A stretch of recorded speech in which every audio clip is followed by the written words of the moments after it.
Warning, the following episode contains adult language and screaming goats. Listener discretion is advised. We'll see how bad I'll piss off my wife by recording this morning.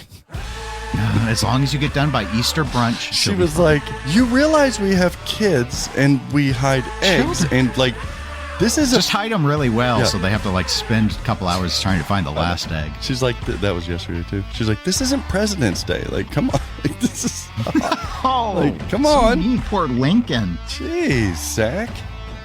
I'm like, well, this is what I do for the people. The people need me. It's about the people. The people need you, Dennis. I don't know about that. People need the Pinball Show.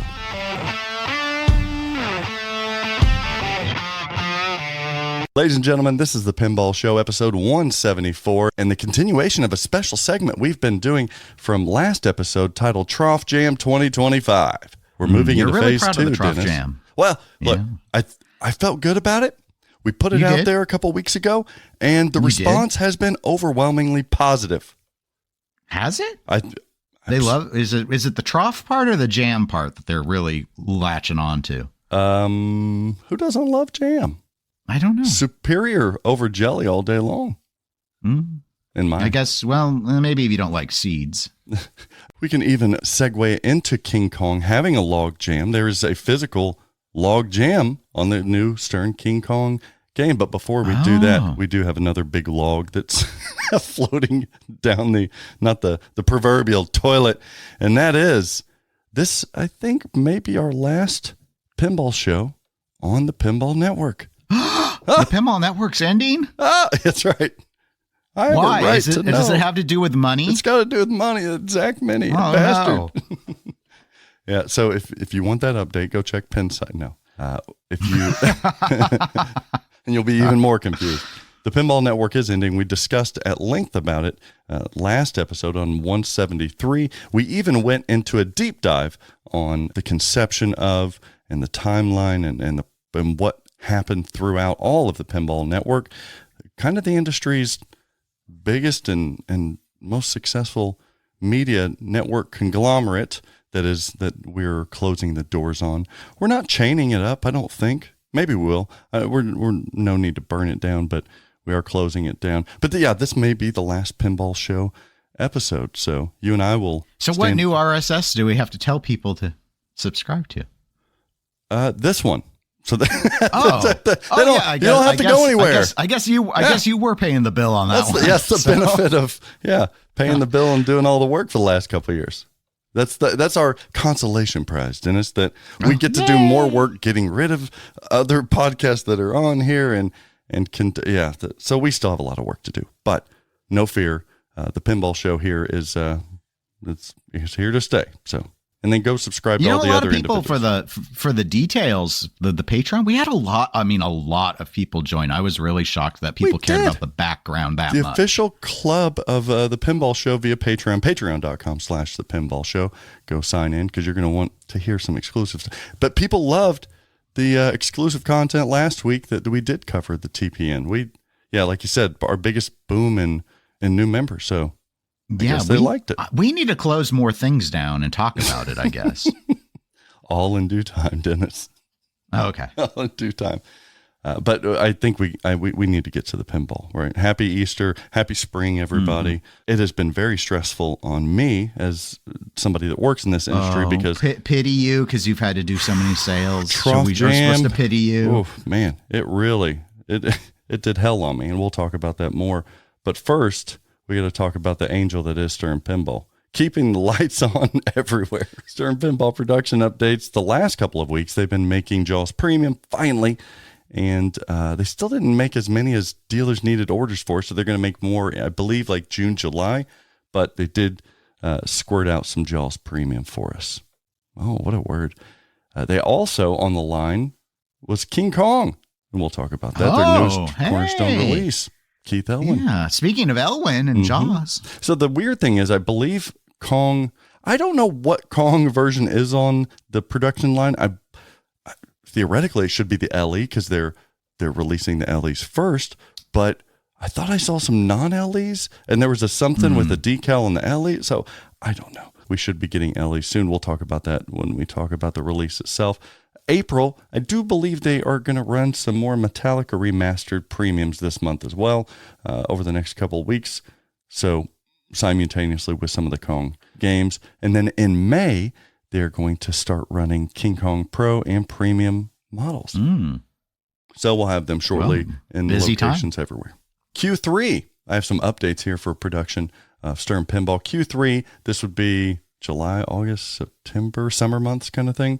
We are going to be seeing more James Bond Pro and Premiums, Jurassic Park Pro and Premiums, Metallica Remastered Premium, and Jaws Premium. So you can see kind of, listener, you'll see a pattern here where they make the most of what people want the most. And right now it's Metallica and Jaws. A lot of people really clamoring for those two titles. So they're making them kind of now, and they're going to make them again this summer. And another update, Stern opened its vault to throw another game inside. Oh, to put it in, not to take something out of the vault. Yes, like we don't. It's a weird analogy, but we'll keep using it. This time, it's the Canadians. I think this is more of a U.S. thing. Is this political? Is this punishment? That's right. You know what? You did nothing to us, Canada, so we're really going to dig in deep and throw your precious Rush into the Stern vault. Let's see you live in the limelight in the closed vault. We ain't letting you out till 2049. It was pretty clever. Is that a thing? Is it 2049? Did I nail that? I'm glad this game is vaulted. Oh, poor Ray Day. I never could get into it. I'm sorry, Ray Day. It's not you, it's me. I could never. Every time I have played it, the layout to me, you know what? I'll say I like the layout a little bit more than Turtles, but I just can't get a feel for it. Right now on the side of the highway, there's a Tom Graff holding the time machine in his hand and a single tear trailing down his face. He just comes at it from a different place than I do. Tom Sawyer. So that is the production updates. Let's jump into Trough Jam 2025. Phase 2, Dennis. Get on the edge of your seat again, even edgier edge. You don't even need it. Just hover. You don't have to buy a ticket. You just have to pre-order it, maybe. Oh, boy. Oh, wait. So, sorry. Oh, spoiler. See, you're getting my dander up this episode now, Dennis. Shit. People did like that tariff talk, though. Woo. A bit one-sided that was, but that's okay. Oops. The hits keep coming. I'll take them.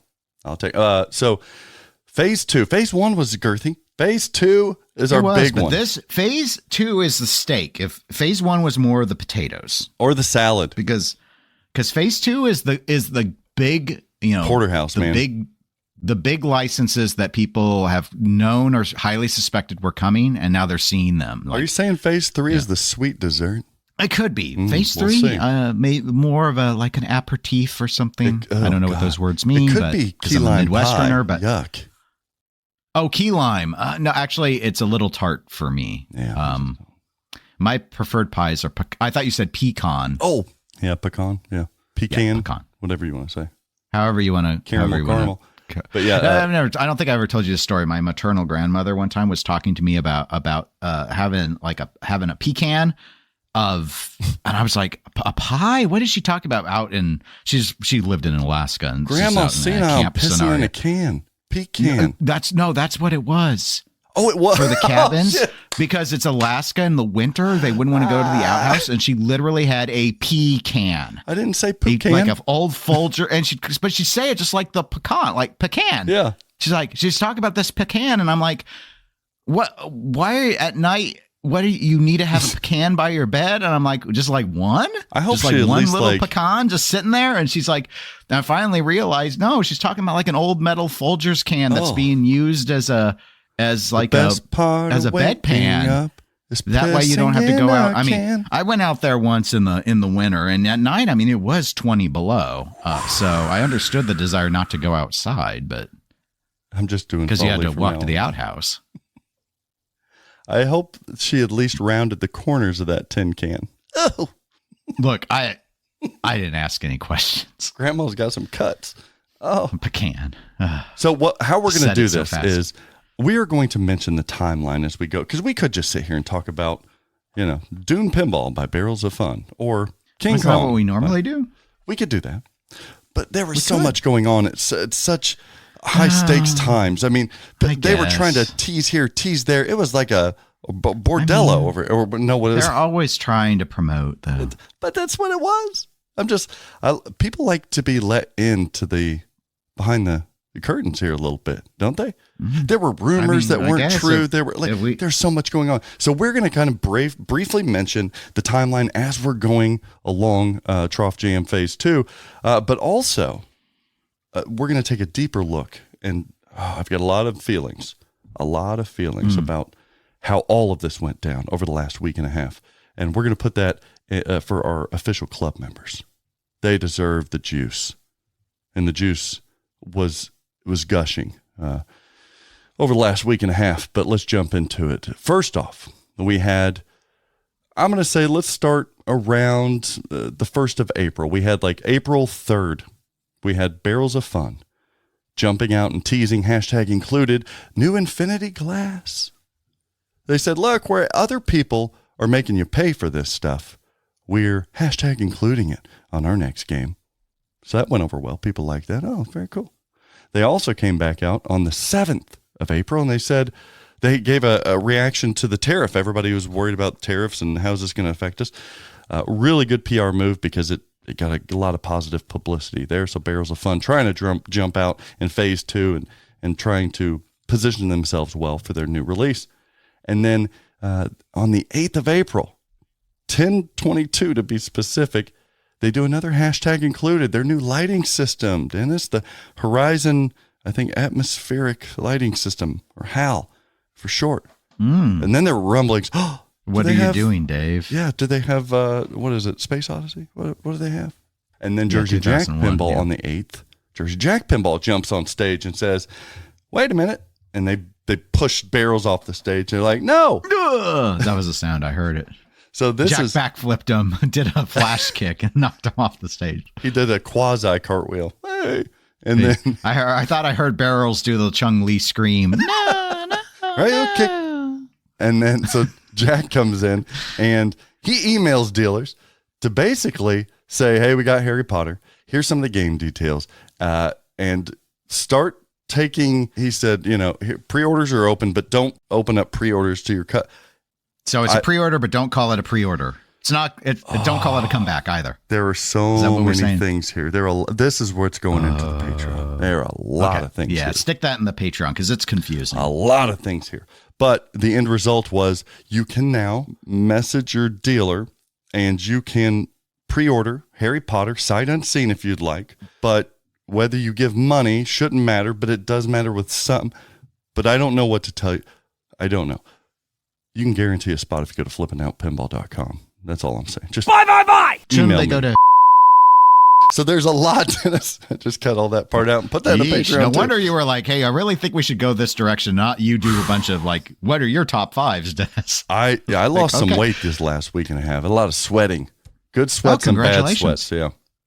So we'll discuss all that. So Jersey Jack jumps in front. And then a couple of days go by. And then on the 11th of April, Jack gets back on stage and he wants to have a pep rally to discuss the theme of Harry Potter, their next game being a pivotal moment, not only in company history, but in the hobby's history. Whoa, expectations are through the roof. Don't spend your money, guys. He really pumps this thing up. Don't spend your money. And so he's writing an open letter with the wax stamp on it. For Harry Potter, he's really theming it all up. Style. And people loved it. Hired an owl to fly it to us. People loved it. It was a good PR move. It worked. You don't know how these PR moves are going to work. Sometimes they fall flat on their face. Sometimes they work. So the Barrels tariff reaction, that was a net gain. That was a big boost. This one from Jack worked. People really liked the tone of it, and it worked. And then on the same day, the 11th of April. I'm going to pull up what day. Just a few hours later, if I recall. Just a few hours later on that Friday, 2 Fridays ago, Stern Pinball launches their teaser for King Kong Pinball at 11 a.m. And it showed a gong. It sounds like Jersey Jack kind of knew this was coming. Stern does these teasers on Friday, so many Jack spies. Do you think Steve Ritchie was the spy all along? Yeah. Jack said, go ape shit all you want, but never before have we seen a theme like Harry Potter come to this industry. That's right. And King Kong, that's That's, one might argue, well known, much like Godzilla, weaker theme, definitely weaker than Harry Potter. Mm-hmm. So Stern, are they behind the 8 ball? Are they weak here? Are they in a position of vulnerability? Well, Barrels of Fun starting getting a little skittish then. They were like, Barrels is like, don't forget about us. We made Labyrinth. We are World Under Glass. So behind the scenes, they're trying to figure out, I thought we were just battling Stern on this release. Now we got Jack entering stage right. And what are we going to do? Should we start teasing more stuff? Have we teased enough? Should we unveil the game? Is licensing ready for us to unveil the game? All of that. Patreon.com/pinball show. But even Barrels right now is like, oh shit, I better go listen because he better not be saying, I better keep it up. This is how we get the subs. So then we make the industry subscribe. Jeez, I know the whole. So then that following Monday, Barrels comes out. Teasing again, hashtag included, Evergloss premium art decals. So glossy. Yeah, they were doing that around noon Central Time. And these things are cool. We'll talk about that during the release. All of these things are pretty awesome they're adding on this game. Now, they're kind of leading up to the big climax. I see what they're doing. I mean, it seemed more like they were just trying to make sure they weren't forgotten about in the shuffle of discussion. Yes. Yeah, which is smart from a marketing standpoint. But then something happened I wasn't expecting, even as one of their authorized, probably one of their largest dealers. All right, at this point, we're going to see King Kong tomorrow and then Barrels maybe later on this week. But then at 6:30 at night on Monday, 6:38 to be precise, Barrels of Fun ends up launching Dune Pinball out of nowhere. Yeah. At this point, nobody even knew what the title was. They just were doing hashtag included, upgrades and stuff. So Dune Pinball is released on Monday at 6:38 at night. Not ideal. But they launch it with the teaser and pics, but no trailer. And then... okay, so then we'll go into all the Dune thing. But then after Dune was announced, but kind of announced, Barrels of Fun hosts a media event on the morning of Tuesday during the Stern launch, because they even watched the Stern launch at the media watched the trailer of King Kong at Barrels. And then, King Kong Myth of Terror Island is released at 11 a.m. on Tuesday, April 15th. And then Barrels of Fun then follows up with releasing the official Dune trailer at 2:53 the same day. So much jammed Trough. This was very jammed. Big log. Then Stern Pinball, they still have their media event to happen. That happened on the 17th, 2 days later, but they even have a dealer event on the 16th, which was on Wednesday. So let's jump into, and like I said, if you want to hear behind the scenes details on all of that, it's super interesting. If you care about what's in the sausage, the pinball sausage, that is, subscribe. Dennis, where do they subscribe? At patreon.com/The Pinball Show. Let's talk about Barrels of Fun launching Dune. Yeah. We first received, like I said, a teaser. Boom, boom, boom, boom, boom. Mech. That showed a lot. It did show a lot, but my argument was it didn't show enough. Like, all this, because I knew what the game had. Well, but King Kong just showed a gong. I think that we'll talk about that, but I don't think that was a big teaser trailer either. But it's a teaser. It's not supposed to be big. That's my point. Just a taste. Just a morsel. Dune, just a little morsel. I didn't want him to put that much in it. No, I agree. I thought they put too many morsels in. Yeah, because then you had the launch and they had the pics. So we had all that. But most people, when they see a game and they're putting their money down, they want to see a trailer. Like, I want to see, I don't know what any of this stuff does. But there's one model of this game, Dune. I do think it was a pleasant surprise by both Dune fans and non-fans of Dune, or, neutral fans of the franchise. You're a Dune fan. We'll go into, and you spoke on the Flip N Out Pinball stream. You deep dove into this release with Joel and Jared and Tom. Designed by David Van Ness and Travis Mosman. Travis also did mechanical engineering. Programming, Eric Pripke. People love Pripke's work, so that's a big old positive. Rules by Colin McAlpine and Bowen Cairns, both prolific in this industry when it comes to competitive pinball. And at this point, when it comes to rules creation in pinball. So people aren't worried about the code. That might be the current status of code, but long-term, people are not worried about that. Art by John Bergeron. Johnny Crap, for those familiar. When you've seen this game, the pictures of it and the boom, boom, boom, boom, boom trailer, teaser, what were your first thoughts? Pretty positive. You know, I still wasn't totally sure if they were going to base it off of the new movie or not. I figured they would, given their first game was Labyrinth. And if they're going to do a movie, they're going to do the new one, not going back to the David Lynch one. So overall, with like the mechs and stuff, again, it played to where I thought their strength lies, and that is that what we often call the world under glass. Very much. And so, but again, it was hard to get a good feel with just seeing the mechs. Well, let's throw it in there though. The main worm mech was pretty interesting. Yeah. So then we'll throw in the whole trailer. And then you've got that nice 2.5 minute cut of what this game is all about. And that was, I mean, pretty captivating seeing the Dune franchise come to physical form in pinball. Just in that trailer, they did a really good job, in my opinion, of portraying not only the theme and pinball, but what you're getting with this game, which was very exciting. And sales have spoken to that as well. It's doing very well sales wise. But when I first seen the trailer, that's what hooked me. I'm like, okay, like this is pretty amazing. And in my opinion, Barrels has done what people did not know if they could do after their first release. Was it luck that they, came out with Labyrinth and it was that well done, that environmental, that world under glassy, that loaded. Maybe that was just luck. Maybe they just kind of put all their resources into the last, how many years making something. Their sophomore average is going to be like, okay, you guys suck. Nope. I think if anything, it may have exceeded, which I wasn't expecting. The perception in the hobby was exceeded. So I think it was overall a good thing for jumping into our first impressions. The artwork. Did you like the artwork? Did you not like the artwork? This is coming from you as a fan of do we call them novels? I guess novels. I mean, I've read the novels. I'm not a super fan of the books. Once you get past the first book, the read gets a lot harder. Okay. So it's just one of those things. It's like reading Lord of the Rings. The writing's more contemporary than how Lord of the Rings feels, but they're very philosophical, very slow books in a lot of ways. Once you get past the first one, of course, this is based on the first one. But yeah, no, actually, I thought the art of the releases we have now seen, this one is my favorite art package. Oh, wow. I think you have a lot of people that would agree with you. I do. And it is pretty stunning. It's pretty stunning. It doesn't feel like a lot of what we see in pinball. So there was a nice respite from all of that. I think a lot of companies would have been scared to use this much brown. Sure. But like I said, we did a straight down the middle first impressions video to accompany the trailer. And I said, like, the smart thing that they did, or Johnny did with the palette here, he leaned, when it comes to sand, you get browns and yellows. He leaned more orange, and then he complemented that with that iridescent blue, with the darker blues. That's a nice palette, orange and blue. People tend to like that. So I thought that was really smart.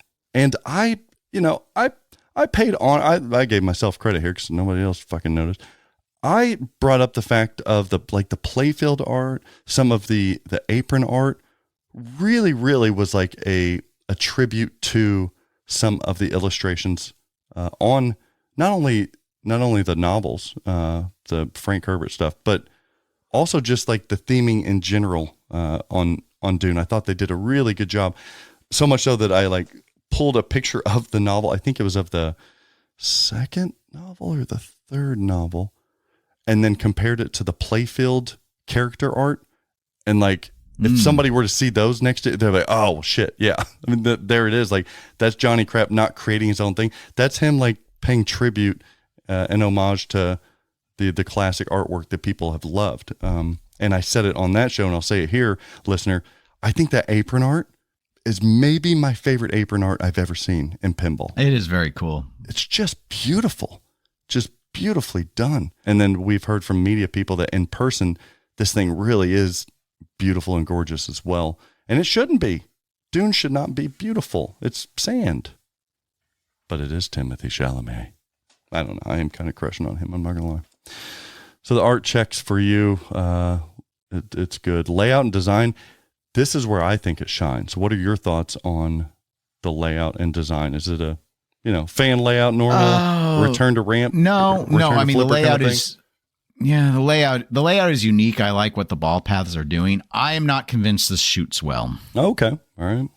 So I'm not saying it shoots poorly. I'm saying because, again, and part of this was with the reveal. After the reveal, the initial stream footage didn't make it look like it shot well. So, but what they've done with the diverters, the subway systems, the ball pathing, I think it's interesting. I like that they pulled a Blackwater 100, a lot of sculpted plastic over on that right-hand side, which obfuscates what's going on with the ball.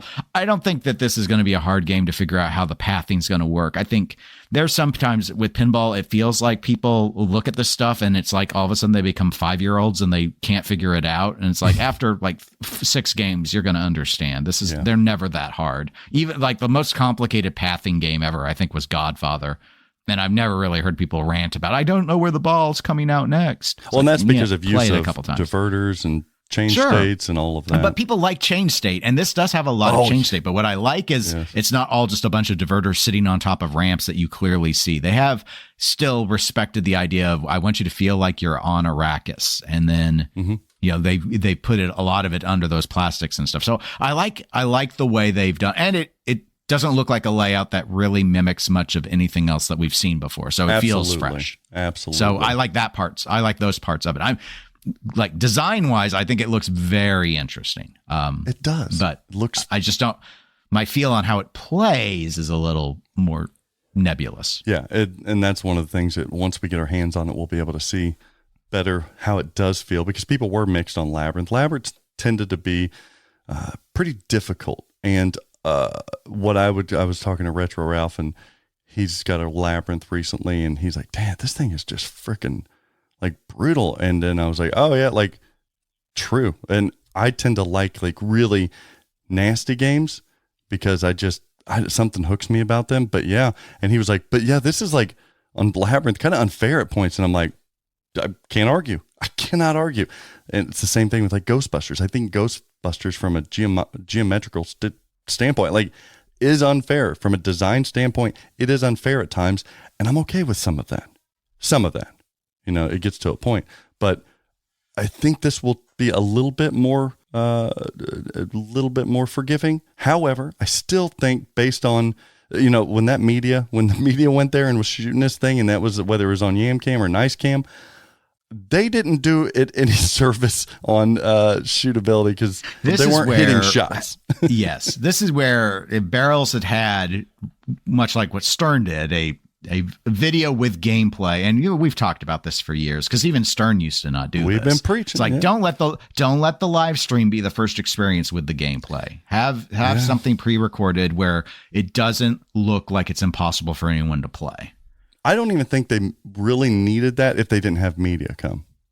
But the first time somebody sees this game being shot, even if it's a really good play, like, you want to give them a taste of the fun that it is to shoot without the initial frustrations that a lot of people are going to have whenever they step up to a new game. I think they're going to tend to be a more difficult shooter than some of the, easy to shoot Stern stuff. Because some of the Sterns, they have a range of difficulties, but some of the easier ones are pretty approachable. I don't know if that's going to be the case here, but we'll see on that. I just love that the layout does what Jack Danger's stuff did, does what Elwin stuff does. As a pinball player, you've seen so many layouts and you've shot so many things. You just want something that's like just novel. You want something that you maybe haven't seen in a long time or haven't seen before, or you see an area that you want to explore. That's what this game does in spades. It does a really good job of that, and bringing back the stuff that I love. Like, this is a selfish layout for me, because this is like everything I think pinball players want. They want to explore new stuff and have new shots, even if the end result is like, some of the Gottlieb stuff. Like, there's some funky layouts, and some of the shots are a little bit clankier, but man, it's kind of cool to see the ball do that, or to see them take a risk there. Like the right hand radical thing, but nobody's given it enough love. Mm-hmm. Some have given it. They should have brought that back a long time ago. Enough. This group finally did it, and they put a drop target in front of it so it can act as another staged opportunity. This is like the staging company, and I love that when you're blocking balls in Labyrinth, you're locking them at different spots. This is going to be no different. If anything, it's going to be more so. They've got plenty of areas you can stop and lock balls, including posts that are under those sand dunes in the back, or magnets, magnet holes, or shooting it to the, what's that? I think that's the harvester. Harvester, thank you. But having it go over the worm and through the woods to grandma's harvester up there, you've got a post that can hold it back there and then feed the upper flipper. And then even like the pain box popping out, and then you're used to a kickback there on some of the like Jersey Jack games and such. No, it's like a hole that the ball can go through, being staged, and to use as like another radical thing where it can throw a ball out there, kinetically hit another ball to save it. There's all kinds of stuff like that I think there's a lot of thought that's going into this layout to be different and unique, and I respect it enough to speak on it to this extent on the podcast, because I would rather have more of this and less safe stuff. Even for pros and cons, the fork, the ball catching the fork and the magnet area that throws it around, I think this is going to be, if coded properly, it's going to be a lot of fun to shoot. But to your point, is it going to shoot like a sleek stern? I don't know. And it's going to be tougher. So what about like toys and stuff like that? It's got a lot of, it looks good. I thought the toys they're all pretty impressive. Obviously, you mentioned the pain box, which wasn't one I initially noticed because it's not always out, but I think that was a really clever deployment over there for the left out lane. Obviously, the center feature of the worm that can eat the ball or also let you ride the worm and rises up to the habit trail, that's going to be the showstopper. Yeah. It's so that's the centerpiece toy. But even the little thumper, like you think about my thing I loved. Just because, I mean, it reminds me, the little top of it, okay, yes, it looks like they just went to AutoZone and picked up the little tire stem caps to put on for the top of that. That's what it looks like to me. They weathered it and put it on there. Well, maybe they did. I don't know. But it's so theme appropriate. And when you compare it to the stupid Kung Fu grip avatar knife from JJP, like this is ironically like, in a similar really position. Just moving up and down, but it's so much more meaningful than that stupid knife. Especially when you pair it with like a shaker with the audio. The upgraded audio with amplifier now, and the assets visually in the back. You see, Chalamet's blue eyes and boom, boom. And as I noted earlier, I don't want to underestimate the fact that they did some significant sculpted plastic work to represent the Siege cave holes and stuff on the upper right. Like it's a really nice touch. That's a touch I kind of expected because of what they did with Labyrinth, but again, it gives it texture. You're not seeing like booty right all over the place. Booty right. It's so true. The moldings are second to none. And then I think that if they need to lean, talking about mechs and stuff, they need to lean on that backboard LCD because nobody else is doing that. And there's so much potential there, especially if they're branding themselves as the world under glass company. I think they've done it here. Dare I say that there is no other company that's batting this high of an average. Like they're batting 100% here. And I think the LCD in the back helps with that. Everybody's like, needs to have more. Look, sure. But guess what it is by default on day one? Better than a fucking decal.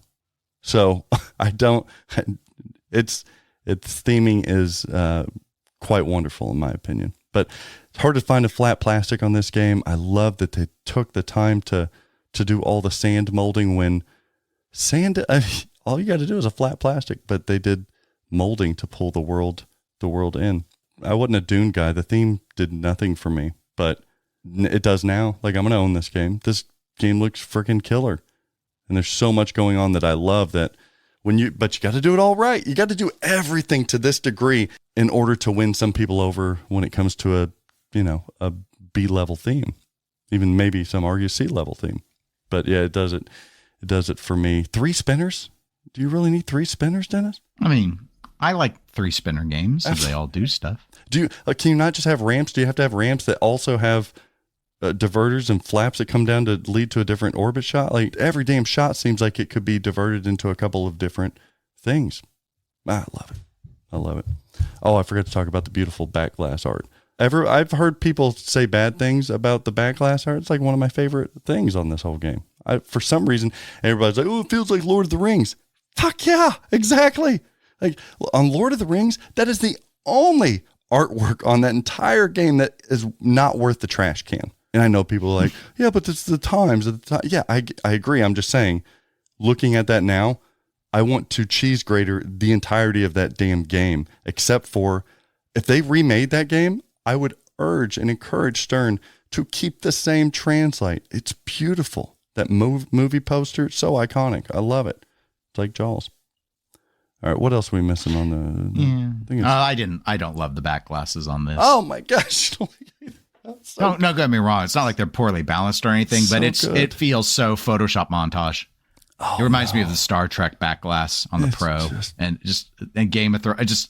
It's just like what everyone does. Let's just stick everyone's favorite character on here. So hopefully you buy it. I think, yeah, I get like. Again, I'm just saying it's not special. It's not special in any way. I don't hate it, but it's not special. The play field is special. That is not. I'm seeing it more as not special. The coloring they're using, the characters, because if you pay close attention, it's the same color as the play field. No, it's so because you'll see there are some characters missing. So it's not like this Photoshop. Because we can't put everything on there. Well, and the playfield did what you love. You don't have approvals for everybody. Let's have every single character as a shot. Instead, they did some like bigger like set piece. Let's have this vista and people on the dune. Yeah, a whole bunch of little windows. Mm-hmm. Yeah, it's comic book style. Yeah, the back glass just screams the movie. That is true. What about? I'm just saying, it looks fine. I wouldn't write home about it. What's the worm's name? Doesn't the worm have a name? They probably named the worm, like in the books, the worm is called Shai Hulud, but I think they gave it a pet name. I think the Barrels calls it the same name as Willy. The worm from Labyrinth. The Willy worm. Rules and code. I don't care. To me, that's like American Pinball and the Monkey. Like you want to do a thing like that is it completely irrelevant to anyone who's not like hardcore obsessing over the brand. Shai Hulud sounds like a badass name. Does it have like a personality? Muad'Dib and the Kizaks Haderach and all sorts of fun words. Smoke cigars. Names. Oh, that would be a visual. Putting a cigar in that worm's mouth on the playfield. Okay, rules and code we don't know enough about. They've explained that it's going to be plenty deep. That's for damn sure. Different phases. It feels light right now. Yes. Yep. That is the one complaint is like there even during the media day, it said like pending license or approval and stuff. So yes, I'm hoping they don't get way behind like what happened with Stern and James Bond, where I mean, yeah, that game is like they're making more now because it got to a good place, but that was such a rough ramp up because I think by all accounts, licensing just it wasn't like the programmers were slow. The licensing just jeopardized things, and not to jump too far ahead of rules and code, but kind of like tied to audio and sound. One of the initial concerns I've heard from people is purportedly they've got like lots of call outs and stuff, but people aren't hearing it yet. And yeah, because that score in and of itself is just, epic. It's such a good film score. So yeah, I agree with you. The one thing that I like though about the whole rules and code department is that when people talked about Bond and is it going to get there, I have more confidence in like the team working on this. Really? Than Stern. Wow. What, when it comes to like stylistically? Sorry, Ray Day. No, I'm talking about like Lonnie Ropp kind of, like I like some of Lonnie's stuff, and Vinicor, and, they did Stranger Things. I really like that, but Bond really did nothing for me, that older Bond. Whereas this is at least new cinematic stuff, new filming stuff. And I have the people who have created some of the codes that I love more than like Rick and Morty. I still think that code set is so much fun, and it's almost like pinball level of perfection with, your main objectives, but then sprinkling in these extra, I'll call them Star Trek Next Generation artifact kind of stuff that just with the mega seeds. And then you've seen that again on Labyrinth that they just executed so wonderfully well that I just have legitimately zero concern about where this will end up as like one of the better coded games ever. It just, by the pedigree alone, it just will. But to your point, how long will that take? That's whether or not people are up for that wait or waiting in general for it. Yes, I have zero worry about that. But time, they said it'll take, up to a year to get it fully coated where they want to call it pretty much complete moving on kind of thing. And then a lot of people, they're like, that's pretty damn long. But that's what we're seeing from a lot of companies. Not to say it's right, but I don't know. Animation, we don't really know. Audio and sound, like you said, some of that, what we got from the media event is, it seems like this is going to be awesome, but it may take some time. I did like the code thing, the pain box. That was clever, where you have to hold your hand on that action button. Yeah. If you take it off, the ball dies. And if the system detects that you're cheating and putting your fat gut on that thing, and if both flipper buttons are touched at the same time, it says you fucking cheater and it kills you too. Yes. Smart. That is good. That was very smart. Very smart. So those little novel things I love. What else haven't we talked about? Pricing. So they came out with the whole tier. They're at 11,600. One model. I think they're limiting it to 1,000 units, like they did Labyrinth kind of thing. That's my understanding. Now that price went up. Labyrinth was grand, right? Wasn't Labyrinth 10.6? Yep, Labyrinth was 10.6. I know behind the scenes, just from what I know, that they were worried about the whole. They kind of had the price set, and that's why they came out with the whole tariff thing, because they're like, look, we understand all the tariff stuff. We've set a price, and if we were going to consider the tariff stuff and like add that in right now, it would have been higher. But we were going to come in at 11.6. It was going to be more expensive than the last one because there's more going on in here, also licensing and everything. But a lot more going on. Bill of materials is substantially higher. David Van Ness told me even the tariff stuff that did hit that they didn't add into this equation. He's like, I just got this X mini pallet of parts, and typically, 6 months ago, it would have cost this. Here's how much my bill was for this. And I was like, holy shit. It was like 3 times, 4 times as much kind of stuff. It's nuts. I thought tariffs don't make a difference. Well, they did on those couple pallets. Absolutely. But to my argument, the end result, it didn't, because they're still, Stern, they're eating it. Stern isn't increasing their prices yet. I think all these companies will, though, at some point, if these tariffs do continue to hit and they, it isn't just bravado and stuff. It will affect. That's true. Production.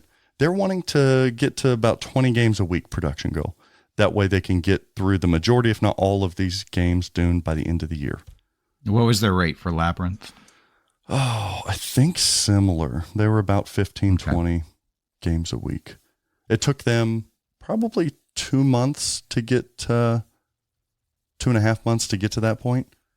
But once they did, they were consistent with that too. They were rocking and rolling. That's all contingent upon parts and stuff. But I don't see 20 games a week being a problem. I just think 20 games a week will come in June. I think that's when they would get to 20 games per week. We do know that they are shipping now. They wanted to, that was a lot of why they held up releasing this game. They wanted to keep the branding similar. Their ethos, is it ethos? Ethos? Is that what they call it? Yeah, their ethos. Yeah. So they were really big on that, and they landed that. I would say, if I'm being critical to them, and they know because I speak with them often, it was going to be hard because of resources and timing to nail everything you did with Labyrinth. And I did think they slipped up when it came to the launch of this game. They didn't keep their, is it pathos or ethos? I don't know what it is. They didn't keep their branding consistent when it came to the launch of this game because it was a bit of a mess, in my opinion. So I don't think it damaged the brand, but they have an area that they can do significantly better in the future to uphold what they've worked so hardly to build up to this point. But they are shipping. I think 2 of them went out last week or this week going to, I think, a show. I think they're going to a show.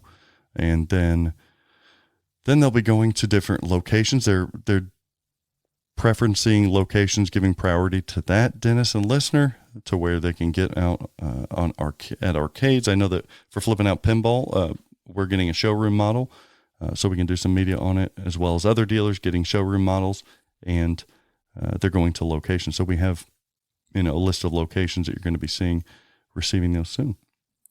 All right, sales. Okay, how do you think this did? Oh, probably decent. As you said, market's down. Nobody wants games. Did I say that? Mm-hmm. Yeah. Or that was the narrative that I was saying that you said. Okay. A lot of people say that, though. Nobody's going to buy shit. Nobody's buying anymore. The sales overall, here's the real deal. I knew what this product was going to be. And if you told me to estimate the sales or to project what I thought was going to happen to the sales, whenever Monday hit and they showed the pictures and the teaser trailer, sales were below what I would have estimated. And I was a little like, uh-oh. But I knew that they weren't showing the product in a rightful way. Like they weren't giving it. And maybe that may be behind the Patreon too, but a lot of people were like, oh, it got leaked. There was a dealer that I don't even know where this story came from. There was a dealer that leaked it, and then they had to then launch. I don't know if Barrels cares if I tell this, but it's the truth. Like, that's not even, I don't know where that came from. That's not even close to being true. The reason they launched it was the reason they launched it. They had full control of that. I won't go into all of that, but there's other factors that make more sense and viably were actual truth. It wasn't a dealer leak. We didn't have any of it to leak. So there was no. Yeah, I think I saw a link somewhere where someone had found that a distributor had a page set up calling it Dune Pinball. That's me, Dennis. That's me. I have. Oh, is it? Yes. Surprise. Like, so that's where some of this narrative came into. Like, there was quote unquote media news that was reporting like, oh, a dealer has DunePinball.com. And then they were trying. No. I thought I saw a thing where someone had a page set up on their actual like site where all of a sudden Dune was in the pinball list. Oh, okay, I got you. And then that person, whoever it was, I thought I saw a screenshot. It didn't look like your website though. Oh, okay. But that supposedly they had posted like, here was the link for the Dune pin, like it was in the drop down list, and then they took it out like in an hour or two or something. And we'll talk about the whole domain and stuff like that. I didn't look into it because I don't care. Everyone knew it was Dune. Well, everybody's saying like, oh, DunePinball.com. So this, I think it was Nap. It might have been Nap. It was like, I think this dealer's trying to jump out ahead. Well, I think after the Harry Potter pinball, people started like compiling lists of other, known rumored games to see who owns the he's trying URLs. to get an advantage or something. Like, it's like, well, absolutely not. Or he's leaking information. No, absolutely not. I own a lot of domains, by the way, that I think might be pinball machines in the future, but it's just guesses. I mean, that's a thing that some of the people in the media just don't understand. It's called, it starts with a B. It's called business. So you have to, I'm running a business. I know it's hard to imagine business moves such as that, but that's what I'm trying to do, trying to work hard. So overall, I would say before that, the sales, but then once that trailer hit, and that was post King Kong, I was like, what are we going to do? No, sales have been good. Whew, good. And they were back up to what my estimation, almost to the T of what my estimate was. Maybe a little bit better than even I estimated, because I knew that Kong would take a bite out. I really knew that it would take a bite out. And I was trying to be straight up with Barrels whenever I was giving my assessment of what I thought was going to happen. I was kind of telling them, as in this industry, with the timing that we've got right now for this product being launched, I think we all need to, whether you want to hear it or not, we need to temper some expectations of what this product is compared to the timing in which it's being released. I think that obviously, but like from a listener standpoint, I get why it's important to your standpoint that, hey, you know what, I stuck my estimate. Like it, yes. I know how to read the market. From a listener standpoint, your estimate is irrelevant. What they want to know is, over the 6-day period or whatever, how many more or less of these did you sell than Labyrinth? Oh, that's the number. That's it's going to be less, of course. It's going to be less, of course. Why, of course? It's a do I want to bore people with the multi-factored reasons why? I mean, I don't know. Do you? Oh, you probably do, because you like to bore the people. Meander we have spent like 50 minutes on Dune. That's true. We can move on. But quickly, if people do care, let us know. But Hashtag sky is falling. Different timing. Sold less than Labyrinth. Sophomore effort inferior to freshman effort. No, that's Hashtag not sky it. filing. That is not it. Hashtag sky. Yeah, it's timing. It's the market. It is. It's so many different factors. It's It's sure. A lot There's of stuff. many going variables. And not to even mention, my sales are lower because whenever we were selling Labyrinth, I was one of 3 dealers. Whereas when we were selling Dune, I'm one of 20 plus dealers. So that alone, you're going to see. You've been sabotaged. Yeah. Very but sad. Here's what I will say that I was very surprised upon. It may or may not be true. Well, it's true. This is true. Flip N Out Pinball has sold more Dune pinball machines than King Kong Pros. How about that? Like that that's significant. Okay. Oh yeah, sure. A lot of factors. I get it. But what's your argument? Or what? I'm feeling something there. Treating each model tier like its own thing beyond just being I'm trying to find a data point that's interesting here. No, it's not. It's because it's I think it's very interesting. It's devoid of context, and not enough people have played King Kong yet. So this is standard for like all the Sterns. Is the premiums and LEs outsell the Pro until people realize whether or not the Pro actually plays well, and the Pro looks super stripped down on King Kong. But you're asking me if they sold more or less or anything. So I was giving you a compared data to point. the same company, same thing. Like you're wanting to compare it to the same thing. I mean, we've got a lower LE count now, a lower run count on Dune than we did on Labyrinth. I don't think they're going to make all 1,000 of them. Yeah, my only data point could be theories. at this point because it's so early that it did not. It is not sold as well as Labyrinth did a year and a half ago. And I think it looks overall. I think this game looks really good. But unfortunately, going up $1,000 when everyone else is holding their price was not the ideal play here. I think that this game looks better than Labyrinth as a game. I agree.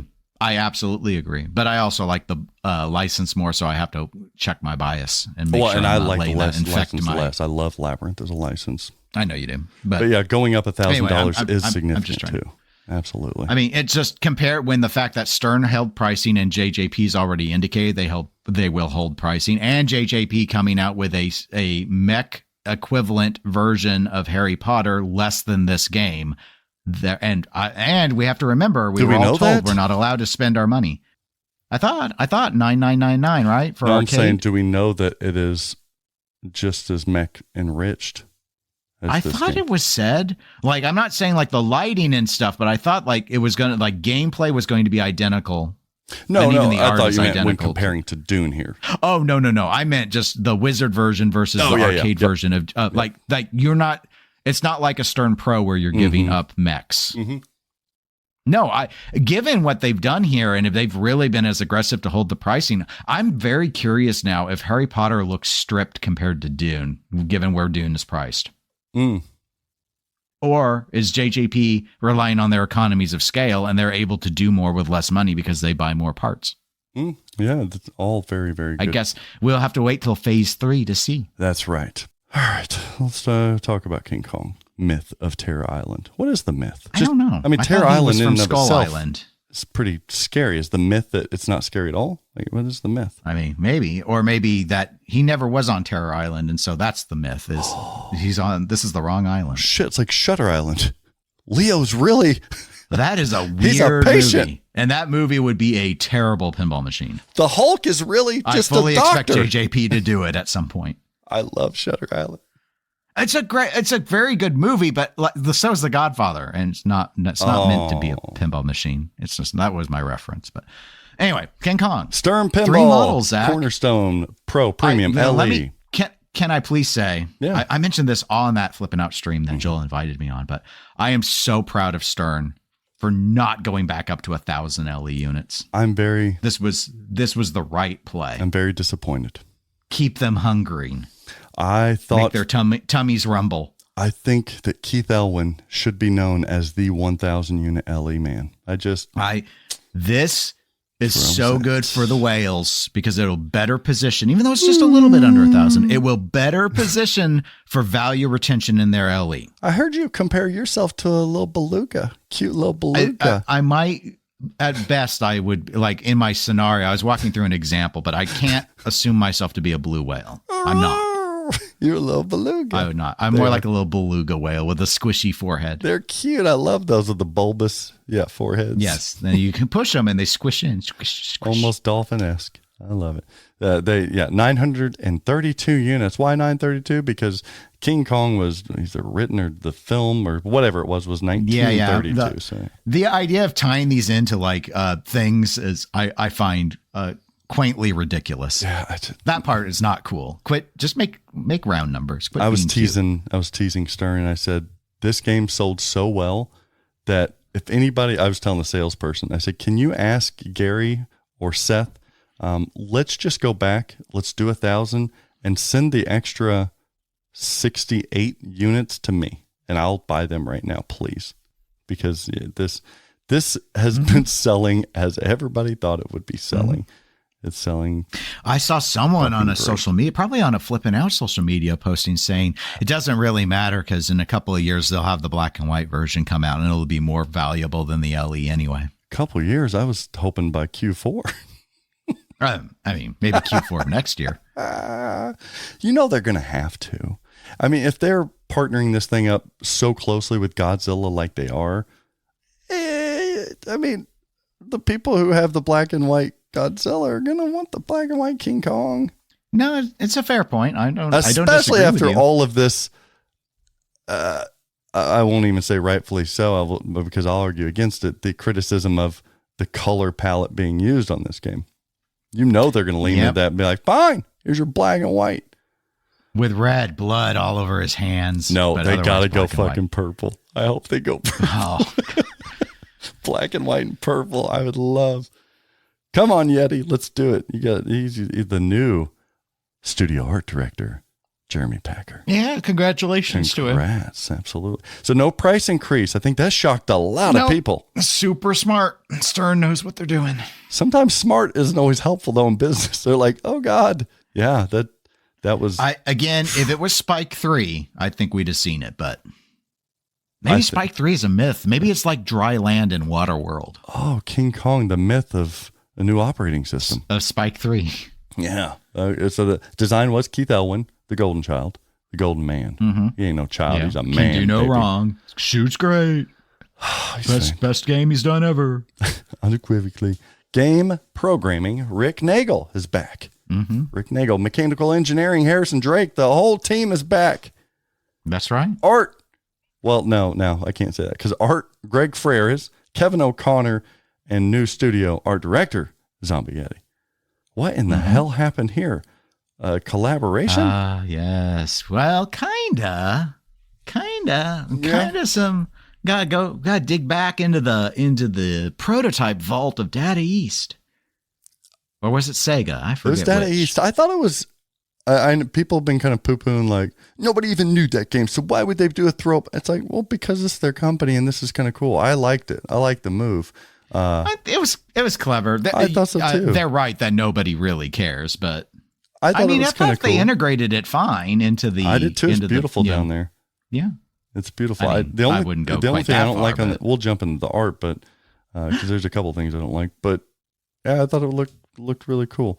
Let's see here, who else worked on this? So yeah, they came in. I think Greg Frères and Kevin O'Connor were doing the playfield and all this stuff, and then Jeremy Packer stepped in after the fact and was helping them complete it. So he focused more on cabinet artwork, backglass probably kind of thing. But he probably lended himself to. Is it lent or lended?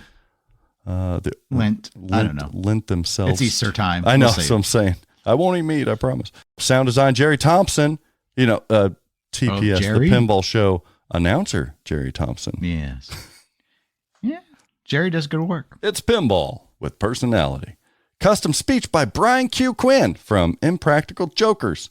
This is the guy that got drunk. Yeah, I don't know about plugging this. It's like there's no. Remember that? To me, when I saw it, I thought, I mean, I'm great. I'm glad you got custom. Honestly, they could have just used a coder at Stern at this point. I'm like, but you're not going to get someone get someone from one of the King Kong movies. Get one from Peter Jackson. Get Jack Black to do it or something. Even though it's not themed on the movie, 'tis beauty killed the beast. I don't know. Just, I mean, was the Brian have anything to do with anything? I would argue against it if he didn't do a great job. Like, people are loving the work that he did in the sound package. I mean, okay, great. It it's a weird, I like you sell one game because of this. It is Brian. weird. That's all that did. Yeah. That's all that you did. I agree. And if he did a bad job, people would be like, why is this a selling feature at all? Like, come on, this is silly. Well, they probably knew it wasn't a bad job though, the moment they heard it. But. All right, so you've seen this game. First thoughts when you've seen this game? Because this was revealed when you actually seen it all. Yeah, looks good. It looks so fun. Good. Looks fucking awesome. It does. I mean, I hate, you know what? I mean, I don't inherently want to be negative, but I'm kind of at the point where it might be nice to see something like a quasi miss from Elwin. No, just to stop. Prove he's what human. Are you doing? Fuck no. Just to prove he's human. Oh, I'll still say that's Avengers. That's what Avengers is. Like Avengers is definitely not the worst one. But good Lord, don't you dare put that on anybody. No, the game wise, mech wise, shot wise. Again, he keeps making the layouts look like he has certain tropes he likes to do. Full, credit to him here. I think he finally resisted doing a 180 ramp. Thank you, because which I'm just tired it's like one of my ramps. least favorite things. Like Gomez does a pretty good 180 ramp. I actually haven't really loved Elwin's. We hate him. We talked about it's because it lets him squeeze an extra shot in, is why they keep doing it. But I'm glad they didn't do it. It kills the good feeling of any shot. I don't like it. But I mean, the gong of it was in the teaser. It caught my eye. The sound effects tied in with that. The biplane, the little magnet spider. I love the magnet spider. Why are people hating on the magnet spider? They hate it. I thought it's cool. People were hating on that thing. I think they're cool. like, it doesn't fit. I'm like, absolutely I like fits. how it's on a little metal plate, and so it's the magnetism of the electromagnets actually what's making it jiggle, not a coil. I thought it was awesome. That's neat. It's one of the biggest features you're missing in the Pro. I love that thing.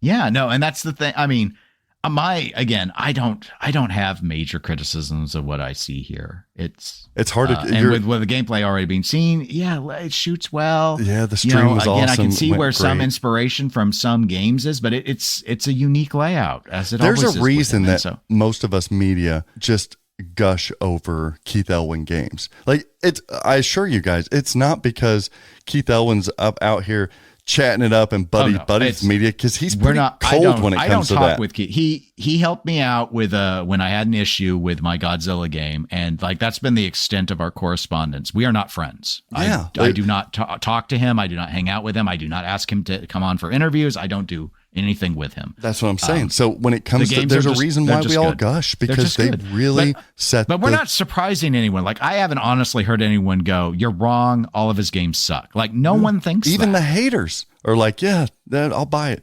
This game is awesome." It is the shining light in this industry and has been for the last 5+ years. And Keith it's been so severe, Zach, that some say this is why we heard out of JJP just like demands that we not spend our money on anything. Because absolutely, they had to know this game would be good. Yes, it's an expectation. Even without their spies, they had to know. But maybe he does get into a situation where people have so high expectations. They did this with Zombie Yeti, and then after so many art packages, people started poo-pooing just for the sake of poo-pooing. The big difference there, and to be fair, I think it's harder for an artist. I'll always sympathize that it could be harder for an artist. There's less measurement, is doing, working in a particular medium. Elwin has been able to keep, and actually maybe it's not even that true, because as I think about other pinball design, well, it's dependent on the designer, but a lot of designers have layout. Steve Ritchie's a case in point. I love me some Steve Ritchie layouts, but they look a lot alike. Mm-hmm. Elwin has done a very good job making his layouts look different. Zombie Yeti's pinball art packages have started to look very samey. Maybe that's why I liked it. Yeah, same color palettes, the micro comics. Again, he's varied it up too, but you start to see like there's a certain style that, again, he's an artist. He's got his style. How many of them are prolific in multiple styles of artwork? Well, that and same with, and I was just gonna say, Elwin isn't the only design. Like Balser has that reputation too of being pretty dramatically different with a lot of his layouts. But most of the active designers have have design tropes that constantly repeat. And I still argue, and I'll argue this for the years that I have, is that for whatever, criticism that people give Zombie Yeti, his work changed an industry. It truly changed the way our expectations of what art should be. So that in and of itself is the only trophy, in my opinion, that he will ever need to justify why he sticks to his artwork, because it may not be for everyone, but selfishly, I'm so freaking happy that it sings to me. Like, everybody's like, oh, this color. I'm even, because of Zombie Yeti, I'm going to give credit to Greg Ferris and Kevin O'Connor. Kevin O'Connor, who I'm usually mixed with on art. I take it or leave it. I just don't click with his art. Even Greg Ferris, like, for whatever it's worth, Elvira artwork on the playfield, like almost too much 90s for me. But on this, I love this package. I might like the playfield package, Dennis, more than I do the cabinet art. How about that, Jeremy? I may. And who was it? See, that's interesting to me, because I actually like the translate and the cabinet packages quite a bit. I think the color works fine there. It's the playfield that looks over. That's what most people are saying right now. They're crapping all over that playfield. And I had, whenever this game was, Greg works with Flip N Out Pinball. So we were at the dealer seminar together, and he texted me as soon as we seen this. He goes, yeah, you're going to love this art package, don't you? And I'm like, does that mean Greg didn't like it? No, he was mixed on it. He doesn't need this much color. He's more like you. Like, I just don't. Well, I mean, it's not the colors. Like, I mean, they got the jungle theme going on the play. Like, I get the idea. Some people say busyness. Stuff. There's a lot of. It's busy. That's and my big thing is that my impression is Jeremy really likes to dial that saturation level all the way to the right. And Greg Ferris, he packs things in. I mean, think about Elvira. Think about some of the art packages he has done, over the last several decades. Whereas I'm going to bring up another artist, though, where, Franchi doesn't do to me, like, he doesn't lean on saturation heavily. Now, I know some people don't like his style because it's more photorealistic, but he will throw in colors that people would argue don't belong. I'm fine with color. I don't want to be, and I definitely don't agree with Greg, who poo-pooed all over Deadpool's art package because it was too red. Like, what does Greg want? Because he's like, no, this has got too many colors, and then Deadpool was too much of one color. What does he want? I love this art package. Like, I just love all the color. Is this his best art package ever for pinball? I can't compare this with the other Zombie Yeti stuff. Because for a while there, you were always saying the latest, like, whatever one was on the line was Jeremy's best artwork. I can't compare it because this isn't all of Jeremy Packer's stuff. So I don't. You can compare it. I can't compare this. It's not fair because he didn't have 100% universal control over it. Yeah, I don't like the cabinet package as much as I do his other work. No, I don't. I like the LE artwork the best, though, because it does give me one of each side, which typically I don't like the lack of symmetry there. But the back glass, I just think that LE back glass, Dennis, is a winner. I love the heroine in front. I just love the composition of Kong in the background. I love the Art Deco styling. That LE is just, Now, where they fell short, for my opinion, is, hey, Stern, Zach here. Are we going to WWE this powder coat shit? Like, I know John Wick wasn't a great seller, but can we be done with the black? I need something to fill my game room with color. And that's why I'm buying the LE. Give me something besides, I'm tired of all this black. Black is the standard you use. You use a textured black for your non-LEs. So whatever you do, try to stay away from black so you differentiate your top package from all the others. I'm just so tired of black. But Zach, it makes sense here thematically because you do have the Art Deco and you have, that's a tuxedo black. I know, I get it. But I just don't want it. I want color. Sorry, that was my rant. But yeah, the LE. But I like I just love how busy and colorful the playfield is. I don't know. I just do. What package do you like? You like the jungle package or do you like the city package? Overall, I do favor the city package. Okay, so premium. I'd have been perfectly happy to mix it, like the sides being the dinosaur getting its mouth ripped open on the Pro, but then going with like the premium for the Translite. Yeah. So yeah, for whatever people want to say about the art, I just hope that they keep doing this. Like, please just don't listen to people. I don't even know what the right answer is, but don't listen to them. I want this. This is what I want. Layout and design, A+. I mean, shit. We even saw the stream, which I'm always deathly afraid of. I'm like, why are you streaming live new products? Please don't do it. And sometimes it works out. This time it worked out very, very well. It actually, we've seen a bump in sales after the stream. And that's usually not a rarity, but that doesn't happen all the time. So layout and design, it's like Dune to me. Like that's what I was teasing before we went into phase 2 Trough Jam, because like, this is what pinball people want. And Star Trek is one of the greatest shooting pinball machines ever, but I don't want anything else like it afterwards. I'm good. I know what that feels like. I know what it looks like. Third flipper, side ramp, the ramps that go straight up and they come straight back safely. I get it. I want new stuff to shoot at. Otherwise, I don't give a shit about new games, except if they have like a theme that just screams to me.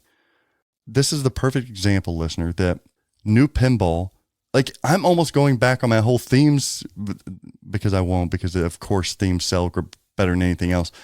But I don't care about King Kong or Dune as a theme. I just don't care. But I'm more excited to play and own these than I am even the themes that I just love more than these, because they have cool stuff that interacts with you and different layouts. Ultimately, I think that's what, as a group, most pinball people want. Yeah, it'll do great. Looking at the mechs, the Kong Gong thing is cool. King Kong itself, like, what a cool toy. That's like Jurassic Park level of toy there.